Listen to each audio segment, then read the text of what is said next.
오늘 마가복음 4장 말씀을 풀어서 전합니다. 주께서 함께 하시옵소서. 이 부족한 종의 입술과 혀를 주님이 주관하시고 전할 것 바르게 전하게 하옵소서.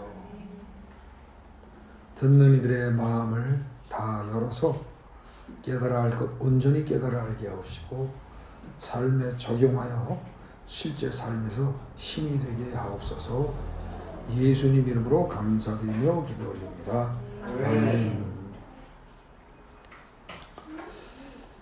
지난 2주 전에 누가복음 8장을 살폈었습니다. 2주 전이에요. 그때 누가복음 8장이 뭐였죠? 네 가지 땅에 떨어진 12유입니다. 그거를 이제 집중적으로 살폈어요. 근데 그 네 가지 땅에 떨어진 12유가 여러분들 다 아시다시피 마태복음에도 나오고요. 이게 마가복음에도 나오고 누가복음에도 나오고 소위 말하는 공관복음 3개에 다 나옵니다. 그런데 말하고자 하는 그 내용이 요지가 똑같으냐 다르냐 똑같지 않을 겁니다. 말이란 게요, 우리 속담에 그런 말 있죠. 아다르고 어다르다 그런 말이 있죠. 한 사람을 두고 칭찬과 비난을 두 개를 다 한다고 칩시다. 칭찬할 것도 있고 야단칠 것도 있고 그럴 때 그 말하는 순서에 따라서 감각이 달라집니다. 처음에 야단을 쳐놓고 나중에 칭찬을 하면 듣는 사람이 나중에 야단 맞는 사람이 기분이 어떨까요? 처음에 야단을 먼저 치고 칭찬을 하면 야단을 많이 맞아놔서 우울한 마음에 무거운 마음에 그 다음 칭찬이 잘 들어오지 않을 수 있습니다. 근데 칭찬을 먼저 해놓고 그 다음에 조심스럽게 다음에 야단을 친다면 잘 먹혀 들어갈 수가 있습니다. 그러니까 똑같은 말에도 순서에 따라 다를 수 있고 아다르고 어다르다 그 말하는 어감에 따라서 차이가 납니다. 근데 지금 우리 복음서 공관복음서를 보면은 씨 뿌리는 비유가 똑같이 나옵니다. 거의 문장에서 차이가 없어요. 그런데도 불구하고 전체적인 맥락 속에서는 의미가 조금씩 달라집니다. 그러면 그것까지 몰라도 되지 않느냐 그럴 수 있지만 여러분들이 사실은 진짜로 주님을 사랑한다면 주님이 말씀하시는 의도를 정확히 파악해야 됩니다. 여러분들 부부간에 진짜로 사랑한다면 어떻습니까? 남편이 말 한마디 하는 것 혹은 퇴근해서 말 한마디 하는 것 혹은 아침에 눈 뜨고 말 한마디 하는 것 그걸로다가 상대편이 기분이 좋구나 나쁘구나 금방 파악이 되죠. 똑같은 말을 해도 느낌이 다르단 말입니다. 근데 우리가 정말로 주님을 사랑하고 주님께 대해서 관심이 있다면 주님이 똑같이 네 가지 땅에 떨어진 씨 뿌리는 비유를 얘기를 하셔도 여기서 무슨 말을 하려고 하는 건가 우리가 세심하게 신경 쓰면서 귀담아 들을 수 있는 그런 영적인 귀가 열려야 합니다. 그래서 완전 초보 때야 그게 다 그거고 똑같은 거 아니냐 그게 뭐 그렇게 대수롭냐 그걸 뭐 꼭 따질 필요가 있겠느냐 이러고 넘어갈 수 있겠지만 여러분들이 영적으로 성장한다면 좀 따져볼 필요가 있습니다. 그래서 그 마가복음 8장을 지난주에 하고 지난주에 마가복음 4장을 직접 들어갈까 하다가 3장을 먼저 살폈었습니다. 왜냐하면 3장에 그 누가복음 8장에 나오는 내용 예수의 어머니와 형제들 내용이 나오고 앞뒤로 연결이 되기 때문에 그걸 좀 살폈었죠. 그리고 이제 오늘 4장을 들어간 겁니다. 근데 이 누가복음 4장은 자 거기 보십시오. 문제 제기 보세요. 누가복음 4장은 네 가지 땅에 떨어진 씨 비유를 살폈는데 거기서 비유와 비유의 의미를 해설하고 또 의미 해설에 따른 구체적인 이해 그래서 완벽하게 3단계 구조로 이루어져 있음을 2주 전 설교에서 말했었습니다. 근데 마가복음 4장은 얼핏 보기에 누가복음 8장하고 비슷하게 보인단 말입니다. 처음에 똑같이 나와요. 근데 이야기의 흐름에 있어서는 분명히 다릅니다. 과연 마가복음 4장하고 누가복음 8장은 어떻게 다른가? 마가복음 4장에서 말하고자 하는 건 과연 뭔가? 이걸 살펴보자 그런 얘기입니다. 그래서 이걸 따져보면은요, 그 1절부터 9절까지, 마가복음 4장의 1절부터 9절까지, 그게 뭡니까? 거기 여러분들 성경 보십시오. 네 가지 땅에 떨어진 씨 비유가 나오지요. 거기 9절까지. 그거 똑같습니다. 마가복음이나 누가복음이나 거의 똑같아요. 단어 약간 차이 날 뿐입니다. 그 다음에 그거에 대한 해설, 현재 본문의 10절부터 20절까지 그 해설도 거의 똑같습니다. 그리고 21절부터 25절까지 무슨 얘기가 나오죠? 21절부터 25절까지 등불은 등경 위에 이러고 나오는데 그것도 마가복음이나 누가복음이나 똑같습니다. 그래서 결국은 마가와 누가가 지금 똑같은 게 어디까지냐? 25절까지가 같다는 겁니다. 그러면 지금 마가복음 4장이 총 몇 절이에요? 41절. 그런데 25절이 같으면 이건 어떻게 됩니까? 앞에 25절이 같으면 굉장히 많이 같은 거예요. 그죠? 60% 이상이 같다는 얘기입니다. 그리고 차이가 나는 거는 그 뒤에 26절부터 끝까지만 차이가 납니다. 그러면은 뭐 앞에 똑같고 뒤에만 조금 다르니까 그냥 그렇게 보면 되는 거 아니냐? 아니죠. 이 한 장 전체가 말하고자 하는 뭔가 있을 거라는 거죠. 그래서 그걸 살펴보면은 어떻게 되느냐? 그 본문에서 이 동그라미 보십시오. 26절부터 34절까지를 보면은 달라져요. 거기에 뭐가 나오죠? 처음에 26절부터 29절까지 자라나는 씨 비유가 나옵니다. 근데 그 비유가 몇 절이 나옵니까? 내용이 3절밖에 안 돼요. 짧아요. 그 다음에 겨자씨 비유도 또 나오는데 몇 절이에요? 3절이에요. 또 짧아요. 그 다음에 비유로 가르치시다 해서 또 2절로 나와요. 굉장히 짧아요. 그리고 바람과 바다를 잔잔하게 하시다 해서 실제적으로 뭔가 기사와 이적을 행하시는 어떤 능력을 행하시는 그런 모습이 뒤에 그려진단 말입니다. 근데 이게 뭔가 일관된 이야기의 흐름이 있다면 도대체 무슨 이야기를 하려고 드는 거냐는 거죠, 이게. 그거를 파악하지 못하면 이 글을 읽고 그 점을 파악하지 못하면 흔히 말하는 뭐 파악을 못한 거예요? 주제 파악을 못한 겁니다. 주제 파악을. 그러면 사람들을 약간 비웃듯이 이야기할 때 아유 주제 파악을 못하고 이럽니다. 에?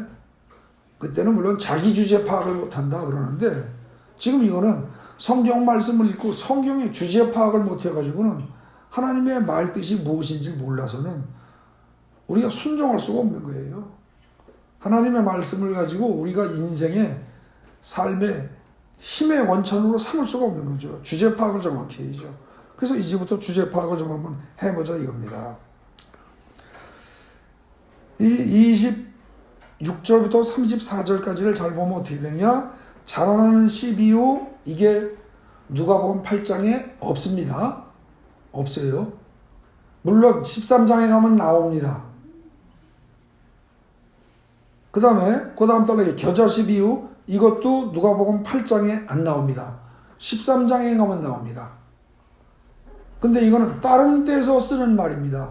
여기서 쓰일 때하고 의미가 또 달라집니다. 그래서 8장에는 누가복음 8장에 나오지 않는 2가지 비유를 하는데 그러고 난 다음에 세 번째로 나오는 비유, 그건 세 번째로 나오는 거 있죠. 그게 뭐예요? 비유로 가르치시다 그러는 33절부터 44절까지는 누가복음 자체에 들어있지 않습니다. 이거는 숫자 없는 거예요. 그런 차이가 난다는 거죠. 그리고 그것에 이어서 마지막에 풍랑을 잔잔하는 사건, 그 기록이 나온단 말이에요. 그러면 이게 도대체 어떻게 된다는 거냐? 뭐가 다르냐? 결국은 보면은 앞에 25절까지는 똑같고 누가복음과 마가복음의 차이는 지금 이 짧은 3단락이 들어있다는 점. 여기서부터 확 달라지는 거죠. 그죠? 여기서부터. 그래서 그 짧은 몇 절 안 되는 단락이지만 그걸 살펴볼 필요가 있습니다. 그 26절 단락 자라나는 씨 비유 이건 뭐예요? 하나님의 나라는 사람이 씨를 땅에 뿌린 것 같으니 그러고 얘기가 나갑니다. 그러니까 지금 여기서는 원래 무슨 얘기하고 싶은 거예요? 농사꾼이 씨 뿌려서 농사 짓는 거 얘기를 하려고 드는 거예요? 하나님 나라를 설명하려고 드는 거예요? 하나님 나라를 설명하려고 드는 겁니다. 그죠? 지금 그 26절 달락부터는 하나님 나라를 설명하는 거예요. 근데 하나님 나라가 뭐와 같으냐? 땅에 씨 뿌린 거하고 똑같다는 겁니다. 땅에 씨를 뿌리면 여러분들 씨 뿌리고 나면 그 씨가 보여요? 안 보여요? 안 보여요? 흙에 덮여요? 있는지 없는지 새가 와서 쪼아먹었는지 씨가 혹시 싹이 날 수 있는 살아있는 씨인지 죽은 씨인지 안 보여요. 근데 그렇게 하고서 그냥 잊어먹고 지내야지 그거 항상 노심초사하면 병 생겨요. 근데 그렇게 하고 며칠 지나면 이게 어떻게 돼요? 처음에 싹이 터요. 그 다음에 줄기가 자라고 이삭이 맺혀요. 그리고 나중에 충실한 곡식이 돼요. 그리고 그 곡식이 알곡이 익으면 나중에 결국 농부가 또 낫을 대고 추수하게 돼요. 그래서 처음에 씨 뿌릴 때는 사실은 나지 아니할까 염려할 수도 있고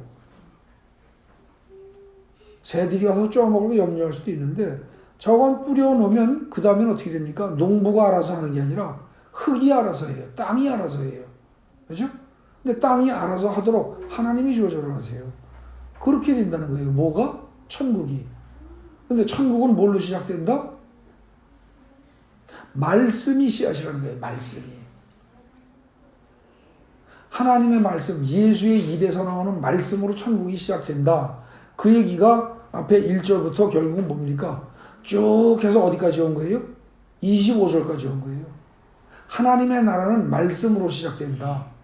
근데 여러분들 이 말 이해되세요? 하나님의 나라가 말씀으로 시작된다는 거 무슨 뜻이에요? 이거 의외로 모르시더라고요. 이거를 의외로 몰라요.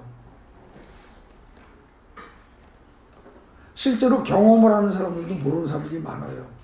그게 무슨 얘기인 거 아니? 여러분들 중에서 이런 분들이 있습니다. 나는 어떤 기도를, 한 가지 기도를, 혹은 성경 어떤 귀절을 지금 10년째 계속 암송하고 묵상하고 하고 있다. 이런 분들이 있어요. 여러 해 동안 했다. 근데 그렇게 한 분 치고, 한 10년 정도 한 분 치고, 그 응답 못 받은 사람 제가 본 적이 없어요. 다 받았어요. 예를 들어서 여호와는 나의 목자시니 내게 부족함이 없으리로다. 만약에 그 기절을 10년 동안을 묵상해 보십시오. 부족함이 있어요? 없어요? 없어요, 실제로. 어느 한 기절만 잡고서 계속 10년을 묵상해 보시라고요. 역대상 4장 10절 거기 가보세요. 여러분들 잘 아는 기절입니다. 찾아보세요. 그리고 거기다 종이 하나 끼워놓으세요. 나중에 여러분들이 다 외우고 같이 할 만합니다. 역대상이라는 게 이 앞쪽 부분이 뭐 누가 누구를 낳고 뭐 누구의 자손은 어쩌고 누구의 조상은 뭐고 막 이런 식으로 다 나와요. 지금 사정이 1장, 2장, 3장, 4장 다 그렇게 나갑니다. 그리고 쭉 그렇게 가는데 별로 의미 없이 누구 사람 이름만 쭉 나옵니다. 근데 이상하게 10절에 가면 9절 10절에 가면은 이상하게 야베스라는 사람에 대해서 설명을 좀 길게 합니다. 그 다음에 10장에 그 이후를 봐도 어떻게 돼요? 다 누가 누구를 낳고 어쩌고 이렇게만 나왔지 그 사람에 대해서 설명한 일이 별로 없어요. 근데 4장 9절과 10절만 나오는데 9절에 야베스는 그의 형제보다 귀중한 자라 그의 어머니가 이름하여 이르되 야베스라 하였으니 이는 내가 수고로이 낳았다 함이었더라. 그러니까 이 말은 뭐예요? 좋은 말이에요? 나쁜 말이에요? 야베스란 이름이 좋다는 뜻이에요? 나쁘다는 뜻이에요? 별로 좋을 거 없어요. 배 많이 나쁘고 난 아들 그 소리예요.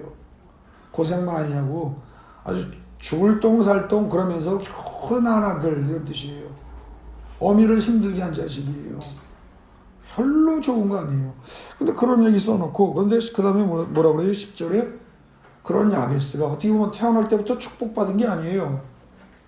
그런 야베스가 기도를 어떻게 해요? 이스라엘 하나님께 아뢰 이르되 주께서 내게 복을 주시려거든. 이제 여기서부터 나갑니다. 거기서부터 기도 내용이에요. 거기서부터 외워보십시오. 여러분들이. 저는 이거 가지고요. 한 5년 정도 했던 것 같습니다. 주께서 내게 복을 주시려거든 나의 지역을 넓히시고 주의 손으로 나를 도우사 나로 환난을 벗어나 내게 근심이 없게 하옵소서. 거기까지. 거기까지. 좀 더 한다면 하였더니 하나님이 그가 구한 것을 허락하셨더라. 여기까지. 그거를 저는 그 짧은 제일 짧은 부분만 한 5년 정도를 반복해 봤습니다. 그런데 5년쯤 지난 다음에 어느 날 보니까 말 그대로 돼 있더라고요. 말 그대로 돼 있어요. 환난을 벗어나 근심이 없는 상태가 되더라고요. 분명히 그대로 됩니다. 그 다음에 뭐 제가 들은 기억이 맞다면 지금 이 자리에 앉아 계신 최효준 권사님 시편 23편 그거 가지고 계속 하셨다고 그랬었죠? 맞죠? 근데 그거 가지고 계속하면은 거의 그대로 갑니다. 그래서 사실 여러분들 어떤 성경 기절 한 기절을 가지고 계속 마음에 넣어두십시오. 씨가 땅에 떨어져 있다는 건 무슨 소리예요? 그 땅이라는 게 지금 마음밭이거든요. 그 떨어 속에 그러면 마음밭은 어떻게 하면 돼요? 그 씨를 말씀이라는 씨를 덮고만 있으면 돼요. 가지고만 있으면 돼요. 내 속에. 이게 새들이 와서 쪼아먹어서 빠져나가지 않도록 가지고만 있으면 돼요. 여호와는 나의 목자시니 그 뒷기절을 외우지 못하면 그냥 여호와는 나의 목자시니 그것까지만 해도 돼요. 여호와는 나의 목자시니 여호와는 나의 목자시니 여호와는 나의 목자시니 하루 종일 그것이 내 마음속에 들어있으면 어떻게 돼요? 어느 순간에 여호와가 하나님이지, 하나님이 전지전능하신 분이지, 그런 분이 나의 목자라고 딴 사람의 목자가 아니라 바로 나의 목자라고 그러면 내가 대단한 존재네 이러면서 슬금슬금 뭔가 생각이 바뀌면서 깨달음이 온단 말입니다. 근데도 그냥 계속 여호와는 나의 목자신 이것만 자꾸 하루 종일 생각을 하세요. 힘들 거 하나도 없어요. 뭐 고도의 지력을 요구하는 거 아니에요. 그것만 가지고 하루 종일 마음속에 넣고 사시란 말입니다. 그러면 꼭 그 기절만 되느냐? 아니에요. 여러분들 최근에 제가 설교하면서 우리 교회에서 강조했던 게 뭡니까? 기도할 때 뭘로 하라고 그랬어요? 주기도문 가자고 그랬죠. 주기도문 가지고 다 할 수 있어요? 길게 다? 잘 안 돼요. 그럼 어떻게 하면 돼요? 하늘에 계신 우리 아버지요. 그것만 하셔도 됩니다. 하늘에 계신 우리 아버지요. 그것만 계속 해보세요. 그럼 결국 내 아버지가 하늘에 있는 하나님이란 뜻인데 뭐가 겁이 나요? 그게 항상 내 속에 있으면 겁날 게 없어요. 혹은 여러분들이 자꾸 뭔가 실수하고 죄를 짓고 나는 그러고 싶지 않은데 습관적으로 그 죄를 못 벗어난다. 그런 분들이라면 이거 읽다가 어디서 찔려요? 우리 죄를 마음에 딱 와서 닿는 게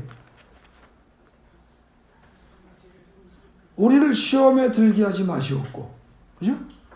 우리를 시험에 들게 하지 마시고 다만 악에서 구하옵소서. 이 부분이라고요. 그러면은 자꾸 내가 시험에 빠지고 실족을 한다. 그리고 악을 저지른다. 그러면 거기서 주여 우리를 시험에 들게 하지 마시옵소서. 저를 시험에 빠지지 않게 하시옵소서. 하루 종일 그것만 하세요. 아니면 악에서 구하옵소서. 악에서 구하옵소서. 악에서 구하옵소서라는 그 말은 무슨 뜻입니까? 나는 악을 벗어날 능력이 내게 있다 없다?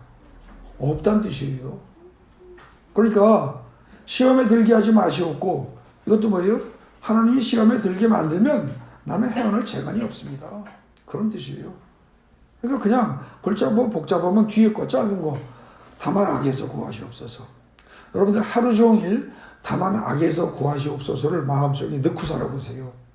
남들하고 싸움 나요? 안 나요? 안 나요. 갈등 안 생겨요. 절대 안 생겨요.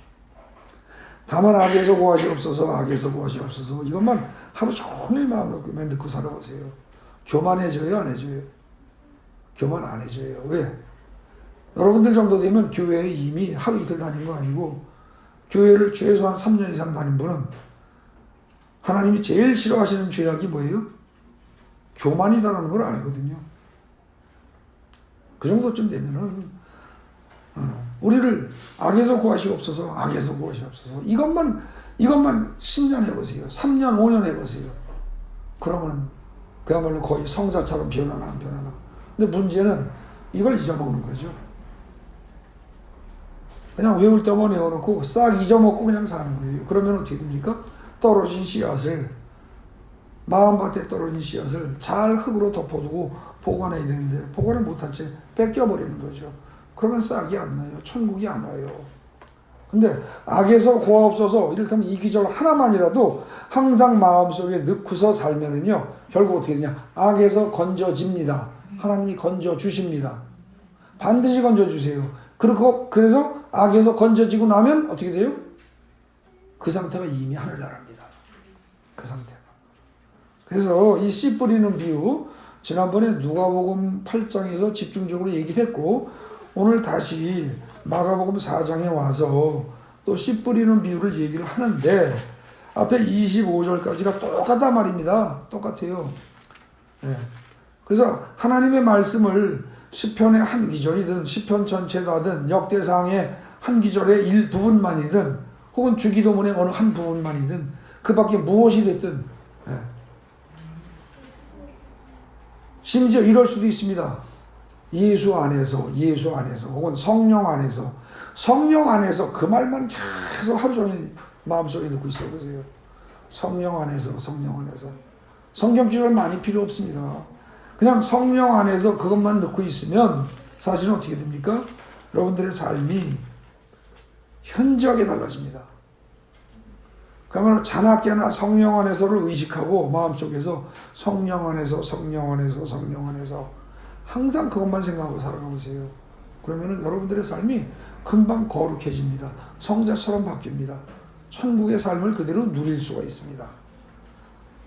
그 얘기를 사실은 가르쳐줘도 잘 못 깨달아서 계속해서 하는 겁니다. 마태, 마가, 누가에서 다 하는 거예요. 제가 지난번에 설교를 하다 보니까 누가부터 했지만 사실은 뭐부터 성경을 살펴야 돼요?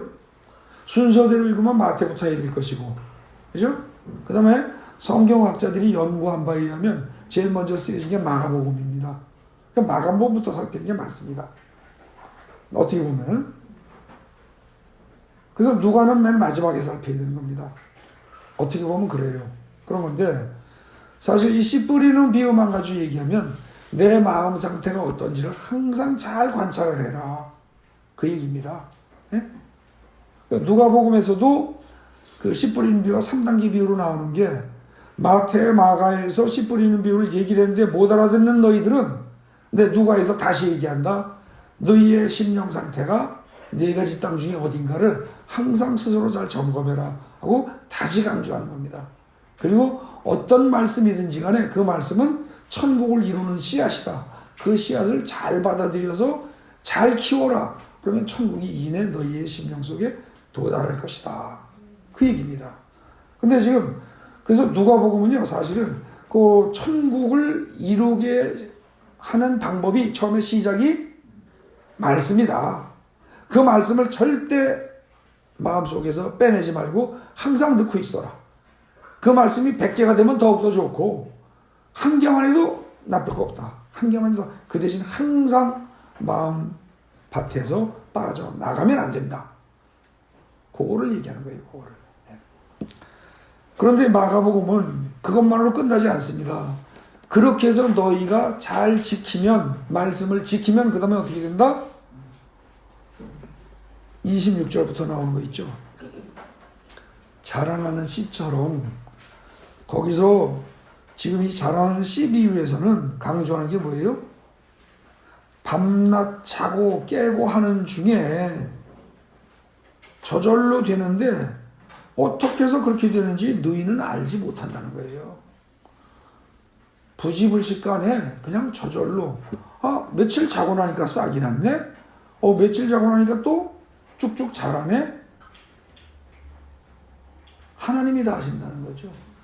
그래서 너희는 결국 뭐예요? 말씀의 씨앗을 가슴에 넣고만 있어라. 절대 빠지지 않게 잘 넣고만 있어라. 그러면 하나님이 다 키우신다. 그래서 결국은 큰 열매를 맺게 하신다. 그래서 수확까지 다 하도록 하나님이 수확하시는 거예요. 여러분들 보고 열매 맺어서 여러분들 보고 수확하는 거 아니에요. 거기까지 하나님이 하신다 그 얘기입니다. 그러면서 그것도 또 부족해서 사람들이 또 못 믿을까봐 다시 강조해서 뭐라 그래요? 씨 중에서 제일 적은 씨, 겨자씨를 비유로 든 겁니다. 겨자씨 보신 분들은 아시겠지만 뭐 덜어 있을 겁니다. 거의 안 보입니다. 진짜 이런 여기 실내 어디 떨어지면 하얀 종이 위에 떨어지면 찾을 수 있습니다. 그런데 이 바닥에 떨어지고 겨자씨 찾아보세요. 그러면 특정하게 범위를 일정하게 딱 면적을 정해주고 찾으라면 혹시 찾을지 모르지만 이 방 안에 겨자씨 하나 떨어졌습니다. 찾아보세요. 그러면 찾을 사람 아무도 없습니다. 못 찾습니다. 유난히 작은 씨죠. 근데 그것이 심겨져도 어떻게 돼요? 겨자씨 하나 참 보잘것없죠. 그죠? 그런데 그게 나중에 쭉쭉 자란다는 겁니다. 자라서 이게 많이 자라면 이 겨자나무가 많이 자라면 2m, 3m까지 큰데요. 우리 한국의 겨자는 뭐 그렇게까지는 안 크는 걸로 알고 있습니다만 이스라엘의 겨자는 그렇답니다. 그래서 거의 나무 수준으로 크는 거죠. 그러다 보니까 새들이 와서 깃들 정도가 된다는 겁니다. 그래서 이 천국이라는 것은 맨 처음에 말씀 한마디, 성경 한 기절로 시작되는 건데 그걸 가슴 속에 잘 넣고 품고만 있으면 엄청나게 크게 자라서 내 안에 심령 천국이 이루어진다. 그 얘기하는 겁니다. 지금 마가복음 4장이에요. 근데 그러면서 그 다음에 비유 얘기를 또 합니다. 몇 절이에요 여기? 새로 끼어들어간 세 번째 단락 33절이죠. 예수께서 이런 많은 비유로 그들이 알아들을 수 있게 말씀을 가르치시고 그 다음에 비유가 아니면 말씀하지 아니하셨다 그랬어요. 그죠? 그러니까 모든 걸 비유로 가르쳤다는 얘기입니다. 그리고 애들이 못 알아들으면 혼자 계실 때 제자들한테만 비유를 해설해 줬다는 거예요. 근데 비유가 아니면 말씀하시지 않았다 그랬으면 자 여러분들 여기서 조금 눈치가 빠른 사람은 그 다음에 나오는 바람과 바다를 잔잔하게 하는 이 사건을 기록한 것도 이것도 뭐예요? 비유다 그런 얘기입니다. 이것도 비유다 그런 얘기예요. 이걸 그냥 봐서는 안 된다 그 얘기입니다. 물론 그런 일이 실제로 있었습니다. 예수님께서 바람과 바다를 잔잔하게 하는 사건이 분명히 그때 당시에 벌어졌고 실제로 있던 사건이지요. 그런데 이것도 비유라고 생각해야 된다는 겁니다. 그럼 이게 비유라면 뭘 비유한 거예요? 이 비유를 이해하려면 꼼꼼히 살펴봐야 됩니다. 어떻게? 한 절 한 절을. 자, 거기 보세요. 처음에 35절에 뭐라고 그래요? 이게 참 말이요. 분위기 하나하나가 감각을 잘 보십시오. 그날 저물 때입니다. 그날 저물 때예요. 그날 아침에 해가 찬란히 빛날 때가 아니고요. 그날 저물 때. 저물다, 어두워진다, 캄캄해진다, 뭔가 고통이 오고 고난이 올 수 있다는 겁니다. 그죠? 두려움이 올 수 있고 상황이 악화되는 겁니다. 오늘날 지금 우리나라 경제 상황 점점 악화되고 뭐 바닥을 치는 게 언제다 뭐 이런 얘기가 뭐 몇 월달이다 아니다 내년쯤이다 올해 중에 있다 뭐 별소리 다 나옵니다. 거기다가 지금 뭐 중국 저렇게 되면 중국만이 아니고 우한 바이러스 때문에 저기가 마비가 되어버리면 한국 경제에도 직접적인 타격이 옵니다. 오래 안 갑니다. 미국하고 관계 안 좋아서 또 타격 옵니다. 거의 한국 경제 좋은 시절 물 건너갔다 날로 말하면 저물어 간다. 꼭 그런 느낌입니다. 지금 여기 그날 저물 때 분위기가 점점 우울해지는 분위기입니다. 그때 제자들에게 먼저 말씀하십니다. 우리가 저편으로 건너가자. 우리가 저쪽으로 건너가자. 저쪽으로 건너가자. 물론 갈릴리 호수 이쪽에서 저쪽으로 가자는 얘기일 겁니다. 근데 이게 비유로 말하면 무슨 뜻이에요? 우리가 살고 있는 이 세상에서 그죠? 하늘나라로 하나님 나라로 저쪽 세계 이승에서 저승으로 이렇게 볼 수도 있습니다. 죽은 다음에. 그러나 여기 죽자는 얘기는 아니죠. 그러니까 이 세상에서 세상 나라에서 하나님 나라로 건너가자. 그런 의미를 내포한 것으로 볼 수 있습니다. 물론 꼭 그렇게 해석해야만 하는 건 아닙니다. 단순히 갈릴리 호수 이쪽에서 저쪽을 배 타고 건너가자 그 말일 수 있다는 겁니다. 그거는 맞는데 그 의미를 비유적으로 해석한 이 문장을 비유적으로 해석한다면 그것은 현재 우리가 살고 있는 이 세상 나라에서 하나님 나라 쪽으로 건너가자. 이 어두운 세상 속에서 지금 그 얘기입니다. 날이 저물 때. 그래서 무리가 배를 타고서 떠나갑니다. 네. 예수를 배에 계신 그대로 모시고 갑니다. 모시고 가요. 다른 배들도 함께 갔다 그랬습니다. 저 거기 잠깐만요. 누가복음 8장 22절 한번 보실래요?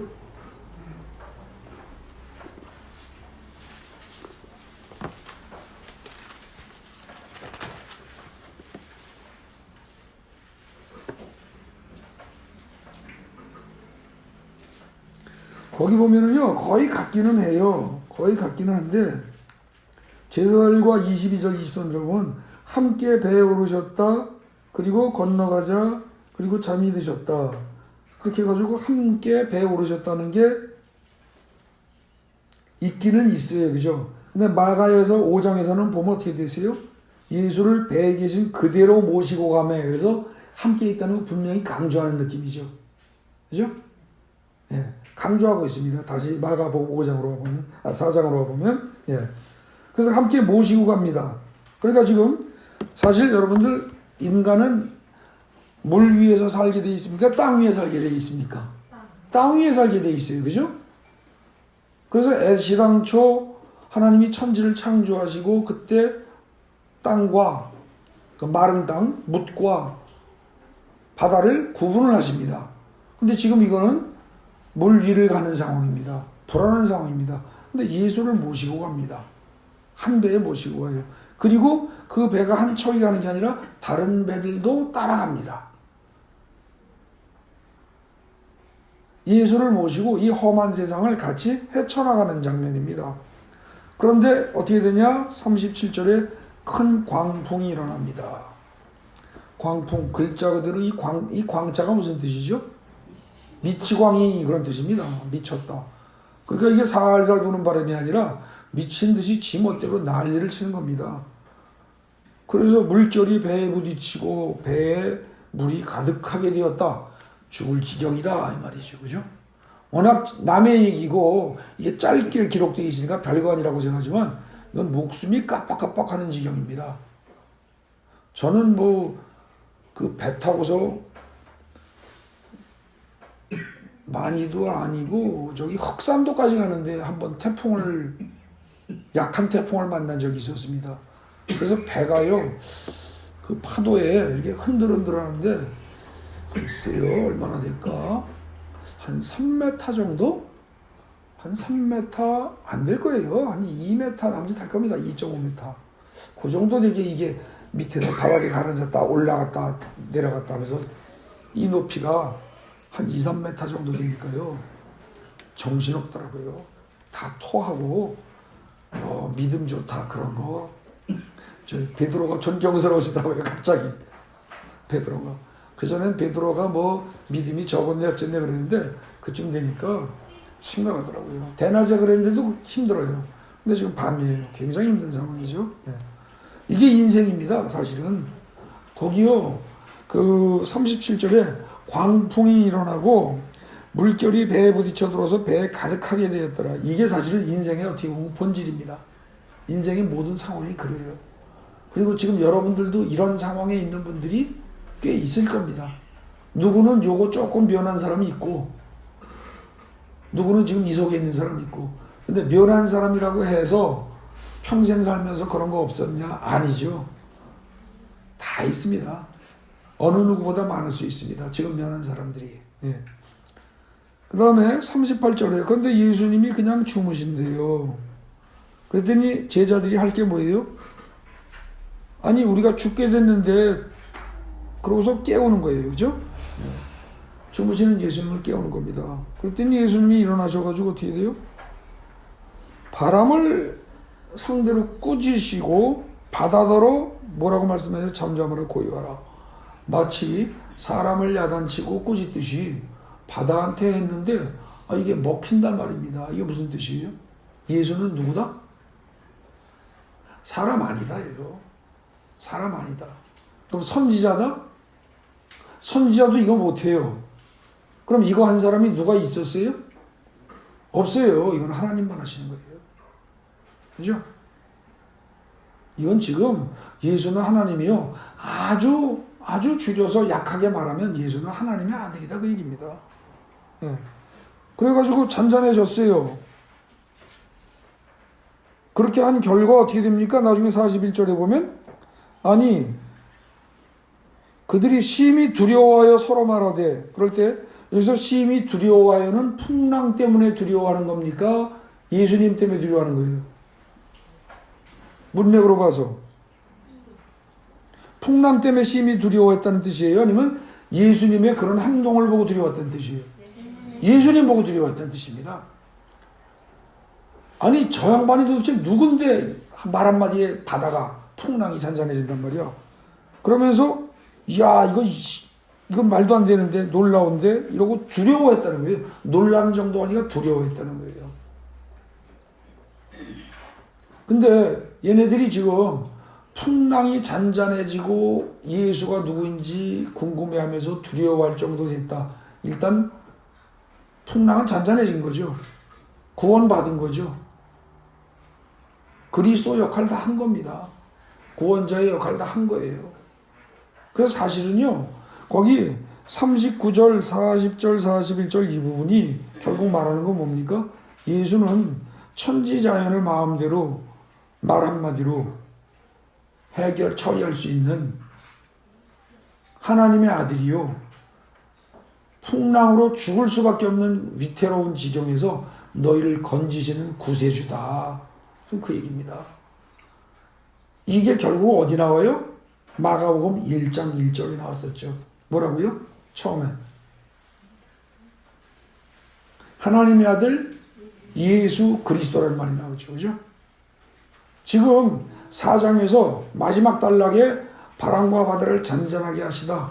여기서 결론적으로 한 얘기는 뭐냐면은 예수는 누구다? 하나님의 아들이요. 너희를 위경에서 건지시는 분이다. 지금 그 얘기입니다. 그래서 예수를 모시게 되면 어떻게 돼요? 배를 타고 풍랑이 일 수밖에 없는 그런 바다를 가더라도 너희는 안전하다 이거예요. 그러니 그걸 믿으면 된다는 거예요. 근데 그걸 안 믿는 거예요. 40절 보세요. 어찌하여 이렇게 무서워하느냐? 너희가 어찌 믿음이 없느냐 그러잖아요. 그죠? 어찌하여 이렇게 무서워하느냐? 여러분들 자 성경 보세요. 저기 성경에는 저기 그 주보에 요약한 거요. 뒷페이지에 40절하고 중간쯤에 40절 무서워하는 것 이렇게 쓴 부분이 있어요. 거기 보세요. 제자들이 풍랑을 보고 무서워한다는 건 뭐예요? 무서워한다는 건 현실적으로 뭘 보고 있다? 풍랑을 보고 있다는 겁니다. 문제를 보고 있다는 거예요. 그럼 무섭습니다. 두려워요. 근데 사실은 무섭고 두려울 필요가 없는 거예요. 왜요? 예수가 함께 있으니까. 그렇죠? 근데 이렇게 말을 해도 못 알아듣는 사람들이 참 많습니다. 물론 이때 당시에 제자들은 예수님이 하나님의 아들이라는 것을 아직까지 못 깨달았어요. 두려울 수 있습니다. 그죠? 네. 근데 그 말은 무슨 얘기냐? 무섭다는 건 현실적인 풍랑, 인생의 문제만을 본다는 뜻이고, 그 다음에 현실의 문제보다 더 크신 하나님의 능력이라든지 하나님이 나를 보호하실 것이라는 사실을 안 믿는다는 얘기입니다. 그게 진짜 믿어지면 걱정이 돼요, 안 돼요? 걱정 안 됩니다. 요즘 무슨 우한 바이러스 어쩌고 저쩌고 난리를 쳐도요, 하나님이 지키신다 그러면 걱정 안 됩니다. 안 할 수 있어요. 안 해야 맞습니다. 그것 때문에 최소한 여러분들이 걱정은 하시면 안 됩니다. 다만 조심하실 수는 있습니다. 그런데 그것 때문에 마음에 걱정을 한다는 건 그건 아주 잘못된 겁니다. 그냥 여러분들이 부담 갖지 않고 주위 사람들이 혹시 부담스러울 수 있기 때문에 남들이 혹시 부담스러울 수 있기 때문에 여러분들이 만약에 일반 감기에 걸렸어도 마스크를 낀다든지 조금 조심할 필요는 있습니다. 그러나 걱정할 필요는 전혀 없다는 거죠. 네. 거기요 무서워하는 건 결국 하나님의 능력과 하나님의 보호하심을 안 믿는 거고요. 이건 바꿔 얘기하면 예수가 하나님의 아들이고 그리스도라는 사실을 안 믿는 겁니다. 예수의 말을 안 믿는 거예요. 그 자체를. 그래서 지금 여기 성경은요 뭐라고 말하냐, 결국 이 마가복음 4장의 끝부분에서 하나의 이 풍랑을 던져내는 사건, 이 비유를 통해서 얘기하는 건 결국은 뭐예요? 내가 너희 배 타고 저쪽으로 가자. 내가 가자라고 말할 때 너희가 정말로 나를 믿었다면, 내가 저쪽으로 건너편으로 가자라는 말을 진짜로 너희가 믿었다면 어떻게 돼요? 가는 동안의 안전은 염려 안 하고 너희가 믿었어야 한다는 겁니다. 그거 믿으면 아무것도 아닌데 왜 어찌해서 내 말 안 믿니? 좀 그 얘기입니다. 그러면서 이 마지막으로 결국은 도대체 저 사람이 누구길래 풍랑도 파도도 바다도 다 잔잔해진단 말인가, 그리고 두려워했다 그러는데 이 말은 뭐예요? 예수의 정체는 사실은 뭐다? 하나님의 아들이요 그리스도인데 아직까지 제자들이 모르고 있다 그 얘기죠. 그죠? 그런데 독자들인 여러분들은 알고 있는가? 같이 묻는 겁니다. 그래서 지금요 마가복음 4장은 전체적으로 어떻게 돼요? 전체적으로 보면 앞에 씨 뿌리는 비유 얘기하고, 그건 누가복음하고 똑같은 구조입니다. 똑같은 방식이에요. 그래서 말씀이라는 예수의 입에서 나오는 말씀으로 하나님 나라는 시작된다. 그 말이 무엇이든지 한마디만이라도 올바로 꼭 잡고 마음속에 넣고 있으면 너희 인생살이에서 모든 두려움과 고통과 고난은 예수께서 해결해 주실 것이다. 그러니 그것을 가감하지 말고 믿어라. 제발 좀 그냥 믿어라. 그 얘기를 강조하겠습니다. 제발 가감하지 말고 믿어라가 어디 나옵니까? 찾아보세요. 어디 나와요?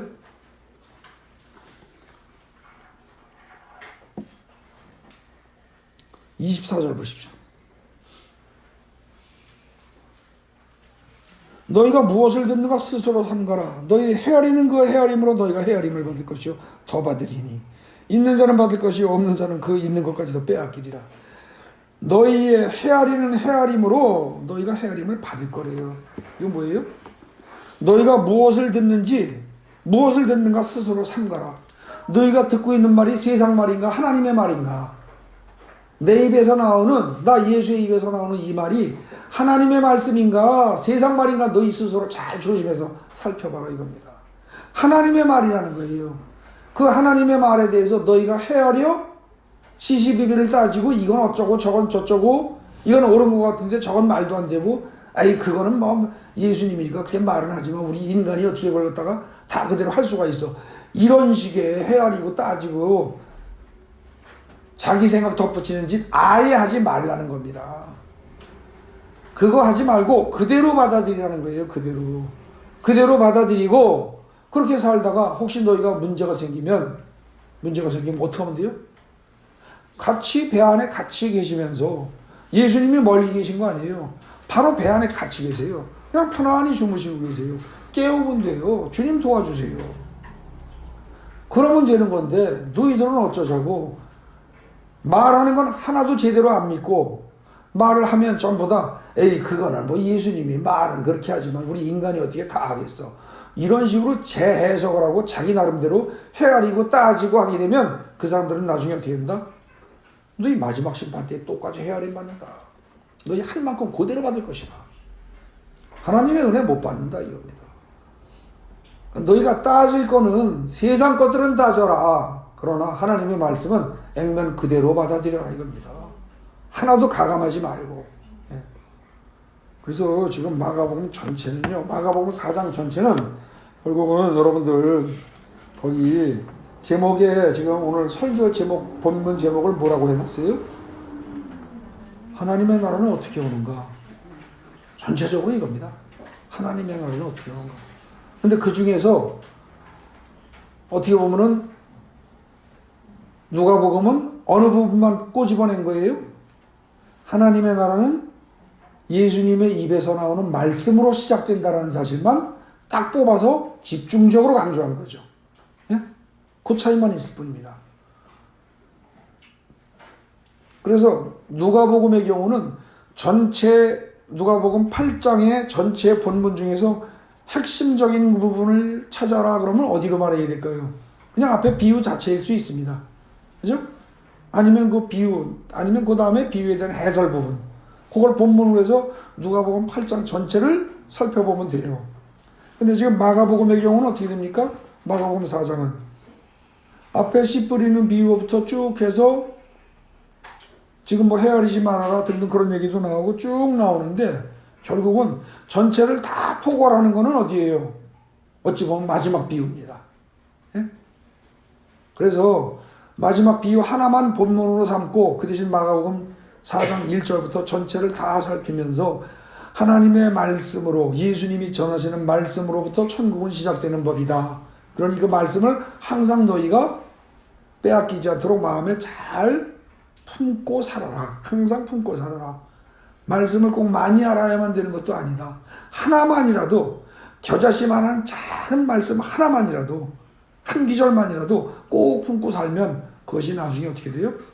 너희도 모르는 사이에 큰 천국이 되어서 너희가 편안할 뿐만 아니라 심지어 다른 새들이 와서 너희 안에서 평안을 누릴 만큼 크게 살 것이다. 한 말씀이라도 꼭 붙잡아라. 사실은 그 얘기하는 거예요. 이게.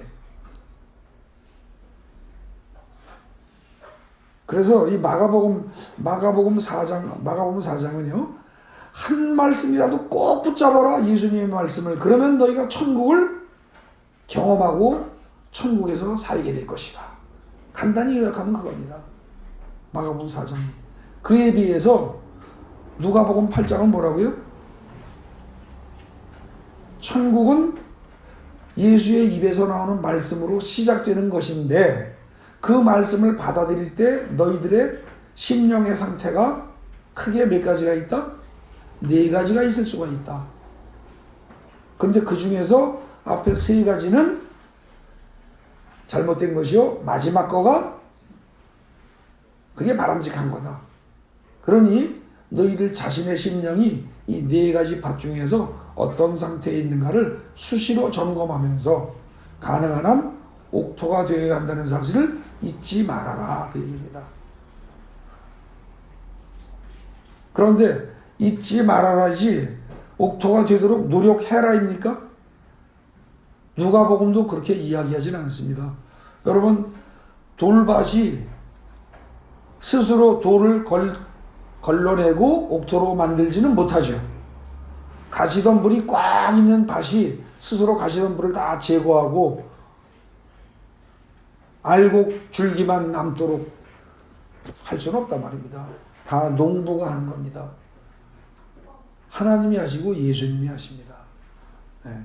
그래서 여러분들 오늘 본문 마가복음 본문 이것과 누가복음 8장 본문과 마가복음 4장 본문 이것의 차이, 전체적인 그 의미 그런 것들을 정확히 아시고 기본적으로 그걸 정확하게 이해하시고 그런 거 골치 아파서 나는 싫다. 그다음 거기까지 그렇게 머리 복잡한 거 싫다. 그런 사람들은 뭐 간단하게 생각하십시오. 다 모르셔도 됩니다. 뭐만 알면 돼요? 하나님의 말씀 한마디, 한 기절만 가지고 시편 23편 전체를 다 외워도 좋고요. 아니면 1절만 다 외워도 좋고요. 여호와는 나의 목자 내게 부족함이 없으리로다. 그것도 못 외우면 어떻게 돼요? 여호와는 나의 목자시니 그것만 해도 좋고요. 그것도 길어서 못하겠다. 그러면 성령 안에서 예수 안에서 그냥 그것만 가지고 하루 종일 살란 말입니다. 하루 종일. 그럼 얼마나 쉬워요. 전응화도 할 수 있어요 사실은. 근데 문제는 자꾸 세상 것에 생각이 빠져서 자꾸 그쪽으로 생각이 가다 보니까 어떻게 돼요? 말씀을 놓치는 거죠. 먹는 거에 빠져서, 입는 거에 빠져서, 그죠? 세상 즐기는 거에 빠져서, 유튜브에, TV에 빠져서 자꾸 신경이 딴 데 가 있는 동안 그동안이 뭡니까? 마귀가 내 가슴 속에 있는 말씀이라는 천국의 씨앗을 빼내가는 거죠. 그래서 잃어버리는 게 문제지 성경 기준을 많이 할 거 없다는 말입니다. 10편 1편을 다 암송했다고 해서 23편을 다 암송했다고 해서 하나님이 은혜를 많이 주시고 그 다음에 예수 안에서 혹은 성령 안에서 그 예수 안에서라는 말을 그 서양 기독교에서 중세 때 라틴어로다 엔크리스토 그럽니다. 엔크리스토. 영어로 말하면 in Christ, 예수 안에서 그거죠. 근데 사실은 기독교가 그거 이상 더 갈 것도 없다는 거예요. 그거 하나면 된다는 거예요. 예수 안에서. 그러니까 여러분들이 마음속에 하루 종일 내가 예수 안에 있고 내가 예수 안에 있고 예수님이 내 안에 있고 내가 성령 안에 있고 성령이 내 안에 계시고 내가 성령과 하나고 하루 종일 그것만 생각하고 살아보세요. 죄질 게 없고요. 고민 있을 게 없어요.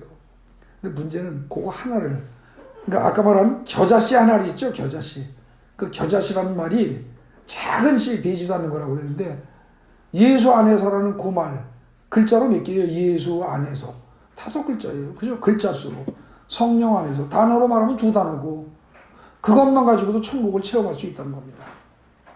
그러니까 사실은 쉬운 거예요. 기독교는 그것만 계속 예수 안에서 성령 안에서 둘 중에 하나만 가지고 계속하면 예수님이 혹은 성령님이 알아서 다 우리의 마음밭을 계속 살피시면서 거기서 싹이 자라게 하고 그리고 나중에 크게 자라서 겨자씨만한 작은 성경 말씀 하나가 그거 하나가 나중에 큰 나무가 되도록 키우신다는 겁니다. 그걸 믿으시고 오늘부터 골치 아프고 오늘 설교가 복잡하고 싫다 그러면 그냥 다 잊어버리세요. 그리고 딱 한 가지 성경 말씀 제일 여러분들 짧고 좋은 거 있죠? 마음에 드는 거 그거 하나만 가지고 하루 종일 사세요. 나는 잘하고 싶은데 자꾸 죄를 많이 짓고 악을 저지르고 내가 엉망인 것 같다. 난 도저히 내가 마음에 안 든다. 나 자신이. 그래서 괴롭다. 그런 사람 같으면 뭐 하라고요? 악에서 구하옵소서. 악에서 구하옵소서. 내가 악에서 벗어나리라가 아니고 악을 떠나버리라고 악에서 구하옵소서. 그냥 그것만 하세요. 앞뒤 다 빼고 악에서 구하옵소서. 그것만 일주일 해보세요. 다음 주일까지 여러분들 그 주기도문의 어느 한 부분만 지극히 짧은 한 부분만 가지고 사람마다 다 다르겠지만 살아서 일주일을 살아보십시오. 그리고 다음 주에 오시게 되면 그때 여러분들의 삶의 모습이 분명히 달라졌다라고 스스로 고백하실 수 있을 겁니다. 그런 큰 은혜가 있길 바랍니다.